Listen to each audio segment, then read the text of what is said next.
नमस्कार समस्तଙ୍କୁ ସ୍ୱାଗତ ପୁଣି ଗୋଟେ ନୂଆ ଭିଡ଼ିଓରେ। ଆମେ ଗତ ଭିଡ଼ିଓରେ ପଢ଼ିଥିନା କ୍ରିୟାହୀନ ରୂଢ଼ି ବିଷୟରେ ଦେଖିଥିନା। ତ ଆଜି ଆମେ ଦେଖମା କ୍ରିୟାଯୁକ୍ତ ରୂଢ଼ି। ତ ବର୍ତ୍ତମାନ ଦେଖମା କ୍ରିୟାଯୁକ୍ତ ରୂଢ଼ିରେ କାଣା କାଣା ସବୁ ପଢ଼ମା। ଅହନ୍ତା ରଖିବା। ଅହନ୍ତା ରଖିବାର ମାନେ କାଣା? ପ୍ରତିହିଂସା ମନୋଭାବ ପୋଷଣ କରିବା। ବୁଝିହେଲା? ମାନେ ଯାହାକେ ଈର୍ଷା କରାଯାଇସି ତାକେ ପ୍ରତିହିଂସା ମନୋଭାବ ପୋଷଣ କଲା ବୋଲି କୁହାଯାଇସି। ସେନ୍ତା ଅନ୍ଧାରକୁ ଟେକା ପକାଇବା କାଣା ହେବା? ଅନୁମାନ କରି କହିବା। କୌଣସି ଜିନିଷକେ ଉତ୍ତର ଦେବାର ଥିଲେ ତମେ ଯଦି ଅନୁମାନ କରି କହୁଛ ତାର ଅର୍ଥ ହଉଛି ଅନ୍ଧାର ଘରେ ବାଡ଼ି ଉଡ଼ାଇବା। ଅନ୍ଧାର ଘରେ ବାଡ଼ି ଉଡ଼ାଇଥିବା କିମ୍ବା ଅନ୍ଧାରକୁ ଟେକା ପକାଇବା ଥିବା ତାର ଅର୍ଥ ହେଇଯିବା କାଣା ଅନୁମାନ କରି କହିବା। ଆଖି ରଖିବା। ଖାଲି ଆଖି ବିଷୟରେ ବର୍ତ୍ତମାନ ଦେଖ। ଆଖି ରଖିବା ମାନେ ଲକ୍ଷ୍ୟ ରଖିବା ବା ଯତ୍ନ ନେବା। ଯଦି ଆଖି ଦେବା ଦେଇଥିବା ତାହେଲେ ବିଷ ଦୃଷ୍ଟି ଦେବା ବା ଲୋଲୁପ ଦୃଷ୍ଟି କରିବା। ଆଖି ପକାଇବା କାଣା ହେବା ସେନ୍ତା? ଆଖି ପକାଇବା ହଉଛି ଲୋଲୁପ ଦୃଷ୍ଟି ପକାଇବା। ଖରାପ ଦୃଷ୍ଟି ପକାଇବାଟାକେ ଆଖି ପକାଇବା ବୋଲିକରି କୁହାଯାଇସି। ବୁଝି ହଉଛି ଏତିକି? ଆଖି ବୁଲାଇବା। ଆଖି ବୁଲାଇବାର ଅର୍ଥ ହଉଛି ମୋଟାମୋଟି ଦେଖିବା। କୌଣସି ଜିନିଷକେ ଯଦି ତମେ ମୋଟାମୋଟି ଭାବି ଯେନ୍ତାକି ସୁନା ରୂପା ଏଇଟା ଆମକେ ସବୁ କେନ୍ତା ଦେଖାଯାଇସି? ପୁରା ତନ୍ନ ତନ୍ନ କରି ଦେଖାଯାଇସି, ମୋଟାମୋଟି କରି ଦେଖାଯାଇସି। ତ ଏଇଟାର ଅର୍ଥ ହଉଛି ଆଖି ବୁଲାଇବା ହେଲା। ଆଖି ବୁଜିବା। କିଏ ଜଣେ ମୃତ୍ୟୁବରଣ କରୁଛି ତ ତାହେଲେ କାଣା ହଉଛି ସେ ଚିରଦିନ ପାଇଁ ଆଖି ବୁଜିଦେଲେ ଅର୍ଥାତ୍ ସେ ମୃତ୍ୟୁବରଣ କଲେ। ଆମେ ବହୁତ ଜାଗାରେ ପଢ଼ିଥିମା ଯେ ଗୋପବନ୍ଧୁ ଦାସ ଚିରଦିନ ପାଇଁ ଆଖି ବୁଜିଦେଲେ ତାର ଅର୍ଥ ହଉଛି ମୃତ୍ୟୁବରଣ କରିବା। ଆଖି କି ପାଇବା। କୌଣସି ଜିନିଷ ଯଦି ତମକେ ପସନ୍ଦ ହଉଛେ ମାନେ ସେଟା ହଉଛି ଆଖି କି ପାଇବା ପସନ୍ଦ କରିବା। ଆଖି କି ପାଇବାର ଅର୍ଥ ହଉଛି ପସନ୍ଦ କରିବା। ଆଖି ପାଇବା କଲନା କରିବା ବା ଚାଲାକ ହେବା। ଆଖି ପାଇବାର ଅର୍ଥ ହଉଛି ଚାଲାକ ହେବା। ସେନ୍ତା ଆଖିରେ ଧୂଳି ଦେବା ଠକି ଦେବା। ଆଖିରେ ଧୂଳି ଦେବାର ଅର୍ଥ ହଉଛି ଠକି ଦେବା। ଆଡ଼ ଆଖିରେ ନ ଚାହିଁବା ସାମାନ୍ୟ ଦୃଷ୍ଟି ନ ଦେବା ବା ସମ୍ପର୍କ ନ ରଖିବା। ଆ ବଳଦ ମତେ ବିନ୍ଦ ଏଇଟା ତ ସମସ୍ତେ ଜାଣିଛ। ଆ ବଳଦ ମତେ ବିନ୍ଦ କାଣା? ବିପଦକୁ ଡାକି ଆଣିବା। ତାର ଅର୍ଥ ହଉଛି ବିପଦକୁ ଡାକି ଆଣିବା। ବୁଝି ହଉଛି? ଉଷୁନା ଧାନ ଗଜା ହେବା ଅସମ୍ଭବ ସମ୍ଭବ ହେବା। ଉପରେ ପଡ଼ି କହିବା ନ ପଚାରୁଣୁ କହିବା ବା ଅନ୍ୟର କଥା ନ ଶୁଣୁଣୁ କହିବା। କପାଳ ଖୋଲିବା। କପାଳ ଖୋଲିବାର ଅର୍ଥ ହଉଛି ଭଲ ବେଲ ପଡ଼ିବା ବା ଉନ୍ନତି ହେବା। କପାଳ ଫାଟିବା ସର୍ବନାଶ ହେବା। କଲା କାଠ ପଡ଼ିଯିବା ମଲିନ ପଡ଼ିଯିବା। କଟା ଘାରେ ଚୂନ ଦେବା ଯନ୍ତ୍ରଣା ଉପରେ ଯନ୍ତ୍ରଣା। ସେନ୍ତା କଲାକୁନା ବୁଲାଇବା ସର୍ବସ୍ୱ ଲୁଟି ନେବା ବା ସର୍ବନାଶ କରିବା। ବୁଝି ହଉଛି ଏତିକି? କାମରେ ହାତ ଦେବା। କାର୍ଯ୍ୟ ଆରମ୍ଭ କରିବାଟାକେ କାମରେ ହାତ ଦେବା ବୋଲି କୁହାଯାଇସି। କାନରେ ହାତ ଦେବା ମାନେ ଆଶ୍ଚର୍ଯ୍ୟ ହେବା। କାନରେ ହାତ ଦେବା କାଣା? ଆଶ୍ଚର୍ଯ୍ୟ ହେବା। କାଠ ହୋଇଯିବାର ଅର୍ଥ ହଉଛି କାତର ହେଇଯିବା। କୁହୁଡ଼ି ପହଁରିବା ବୃଥା ପରିଶ୍ରମ ବା ବୃଥା ପ୍ରୟାସ କରିବା। ଖାଲରେ ପକାଇବା ବିପଦରେ ପକାଇବା। କ୍ଷୟ କାଢ଼ିବା କଥାକୁ ଘାଣ୍ଟି ଦୋଷ କାଢ଼ିବା।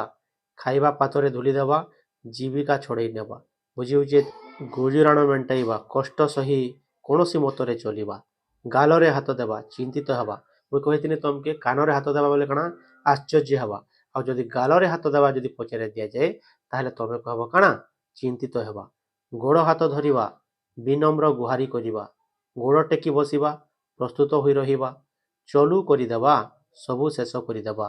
ଚାଇଲା ଶଗଡ଼ରେ ହାତ ଦେବା ଅର୍ଥାତ୍ ଅତି ଦୁଷ୍ଟାମି କରିବା। ତମେ ବେଲେ ବେଲେ ଶୁଣିଥିବ ଯେନ୍ ପିଲା ବେଶୀ ଦୁଷ୍ଟାମି କରସି ତ ଇ ପିଲା ତ କାଣା ହଉଛି ଚାଲିଲା ଶଗଡ଼ିରେ ହାତ ଦେବା ପୁଅ ବୋଲିକରି କୁହାଯାଇଛି। କାଟିବା ଅର୍ଥ ହଉଛି ଠକିବା। ନାଁ କରିବା ସୁନାମ ଅର୍ଜନ କରିବା। ନାଁ ରଖିବା ଯଶ ରଖିବା। ନାକ ଛିଞ୍ଚାଡ଼ିବା ବିରକ୍ତ ହେବା। ନାକ ଟେକିବା ଘୃଣା କରିବା। ନାକେ ଦମ କରିବା ଅଥୟ କରିବା। ସେନ୍ତା ପିଠିରେ ପଡ଼ିବା କାଣା ହେବା? ପିଠିରେ ପଡ଼ିବା ହେବା ସାହା ହେବା। ଫସର ଫାଟିବା ବ୍ୟର୍ଥ ହେବା। ଫଟେଇ ହେବା ଗୋଟିଏ କଥାକୁ ବାରମ୍ବାର ପଚାରିବା। ବାଟ କାଟିବା ନିଜ ସୁବିଧା ଦେଖିବା। ବାଟ ଭାଙ୍ଗିବା ଉପେକ୍ଷା କରିବା।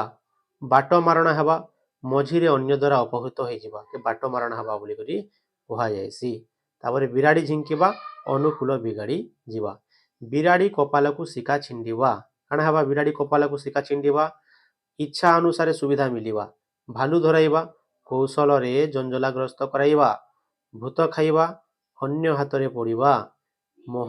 ମହରଗରୁ ଯାଇ କାନ୍ତାରେ ପଡ଼ିବାର ଅର୍ଥ ହଉଛି ସାମାନ୍ୟ ବିପଦରୁ ଯାଇ ବଡ଼ ବିପଦରେ ପଡ଼ିବା। ଚିତା କାଟିବା ଅନ୍ୟକୁ ଠକିବା। ହେଲା? ଏଇଟା ସବୁ କାଣା ହଉଛି କ୍ରିୟାଯୁକ୍ତ ରୂଢ଼ି ସବୁ। ଛାତିକି ପଥର କରିବା। ଛାତିକି ପଥର କରିବା କାଣା ହେବା? ଛାତିକି ପଥର କରିବା ଧୈର୍ଯ୍ୟ ଧରିବା। ଛାଇ ନ ମାଡ଼ିବା ସବୁ ସମ୍ପର୍କ ଛିନ୍ନ କରିବା। ଛାତି ଫୁଲେଇ ଚାଲିବା ଗୌରବ ଦେଖାଇବା। ଜିରାରୁ ସିଧା କାଢ଼ିବା, ଅଯଥା ଦୋଷ ଦେଖାଇବା, ଝିଣ୍ଟିକା ମାରି ବଣି ପୋଷିବା, ଦୁର୍ବଳକୁ ମାରି ସବୁଳକୁ ସାହାଯ୍ୟ କରିବା। ଠାସକୁ ମାରିବା କାଣା ହେବା? ଅନୁମାନ କରିବା, ପ୍ରତିଶୋଧ ନେବା। ଦାଉ ସାଧିବା କାଣା ହେବା? ପ୍ରତିଶୋଧ ନେବା। ମନ ଘର ଧରିବା, ଅସୁବିଧାରେ ପଡ଼ି ସଚେତନ ହେବା। ମାଛିକୁ ମ ନ କହିବା, ଖୁବ୍ ନିରୀହ। ମୁହଁ ବଢ଼ାଇବା, ସୁବିଧା ଦେବା। ମୁହଁ ଦେବା, ପ୍ରଶ୍ରୟ ଦେବା। ମୁଣ୍ଡ ଝାଲ ତୁଣ୍ଡରେ ମାରିବା, କଠିନ ପରିଶ୍ରମ ପୋଷିବା। ଏସବୁ ପରୀକ୍ଷାର ଲାଗି ବହୁତ ଇମ୍ପୋର୍ଟାଣ୍ଟ। ତ ଥରେ ଥରେ ଏଟାକୁ ସବୁ ରିଭିଜନ କରି ଯିବ। ମୁଣ୍ଡକୁ ତେଲିଆ ବିଛୁଆ କାମୁଡ଼ିବା, ଭୀଷଣ ଚିନ୍ତାରେ ପଡ଼ିବା। ରକ୍ତ ଚାଉଳ ଚୋବାଇବା, ରାଗରେ ଜର୍ଜରିତ ହେବା। ସୁଅ ମୁହଁରେ ଯିବା, ବୃଥାରେ ଧନ ଦୌଲତ ଉଜାଡ଼ି ଦେବା। ହାତ ଧରିବା, ବିବାହ କରିବା ବା ନେହୁରା ହେବା। ହାତ କରିବା କାଣା ହେବା? କୌଶଳ ଆୟତ୍ତ କରିବା। ହାତରେ ନ ମାରି ଭାତରେ ମାରିବା, କୌଶଳରେ ଜୀବିକା ବୃତ୍ତି ଉଚ୍ଛେଦ ଯୁକ୍ତ ରୂଢ଼ି ଆପଣମାନେ ଜାଣିପାରିଲେ। ଏଇଟା ପରୀକ୍ଷା ଲାଗି ବହୁତ ଇମ୍ପୋର୍ଟାଣ୍ଟ। ଯଦି ଆପଣଙ୍କର ପରୀକ୍ଷା ଆଗରେ ଅଛେ ତାହେଲେ ନିଶ୍ଚିତ ଭାବରେ ଏଇଟାକେ ପଢ଼ିକରି ଯାଉନ୍।